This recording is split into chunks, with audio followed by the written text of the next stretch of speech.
Welcome, ladies and gentlemen, to another edition of Binary Life, which is a channel that teaches new developers how to code by solving algorithms and then showing you how the thinking process is done so that you can see how the solution come to life.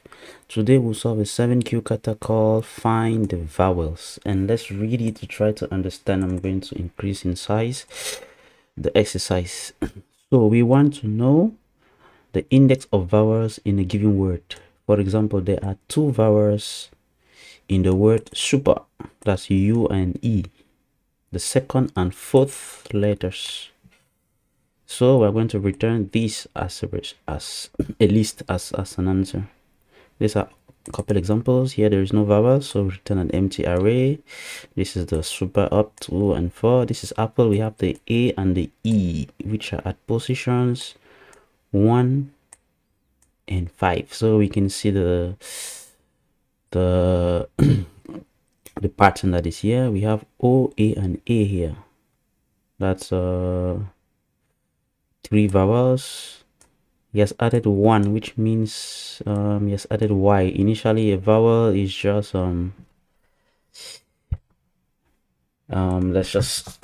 let's just declare a list of vowels here.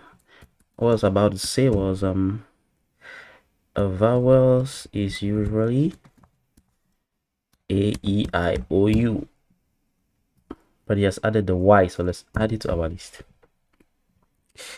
Another thing you can notice is that he considers lowercase and uppercase, so we have to take that into consideration. All right, I can practically just include it here.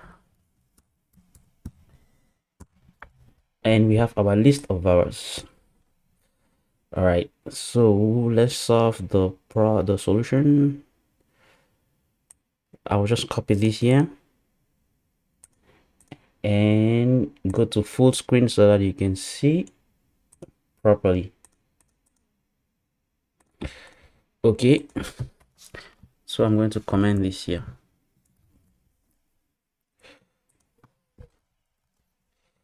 That's on comment. So basically we have to take a word and scan through that word, and anytime we see a vowel, we store the position. Now I'm going to use a for each loop, so that because a for each loop is something that can be used to loop over something. And since this is a word, this is a string, in order to look through, we'll probably need to convert it to an array. And how do we do that? We have to split. So let me come to the Node.js console so that you can see what I'm talking about. So if you have a word like this, my word, in order to split, I need to do something like this, split, and it splits it into an array of letters. That's the scenario we have to use here. So I'm going to take the word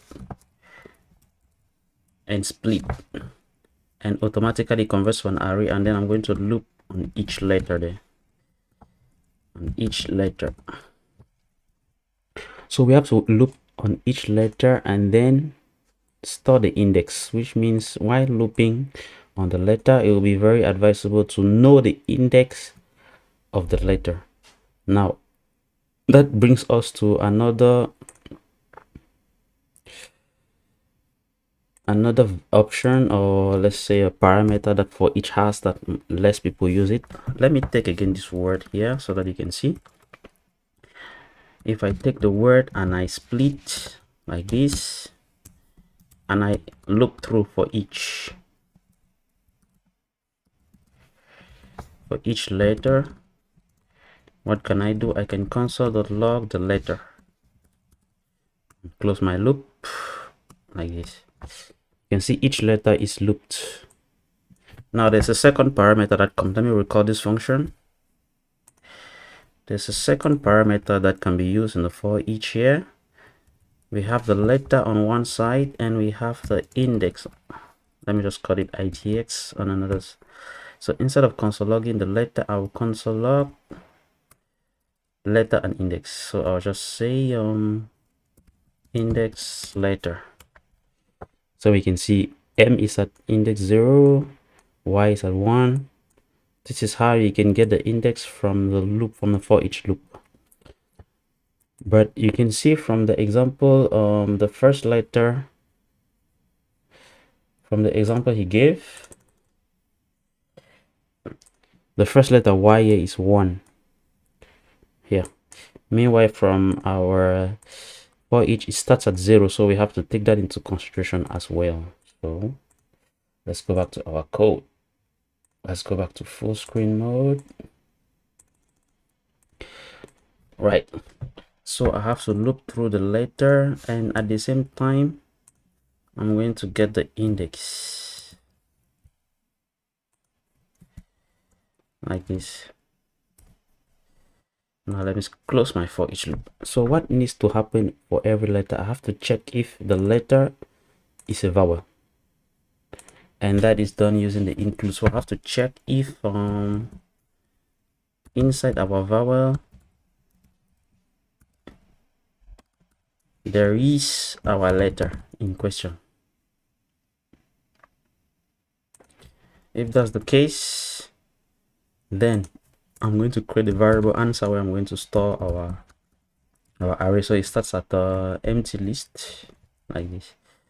So if the vowel, the letter is inside the vowel, and then I'm going to store that letter inside the answer. I'm going to push it into answer. That's it. And no, actually it's not the letter I push the index, and since it starts at 0, I add 1 to it. And at the end of the day, I can return our answer. That's it. And let's snap out of full screen and run it and see what we have. Right, so I can test it works, and let's attempt. It works as well. I've passed all the scenario. Now how can I simplify this function? It's pretty much very simple. I can remove the brackets when an if statement has just one condition. I can even put it in one line, not so clean, but just to make it few lines, but it's not obligatory. Let's run and attempt. That's it, guys, and let's submit so that we can walk through the solution of other people if there is another variation to this solution.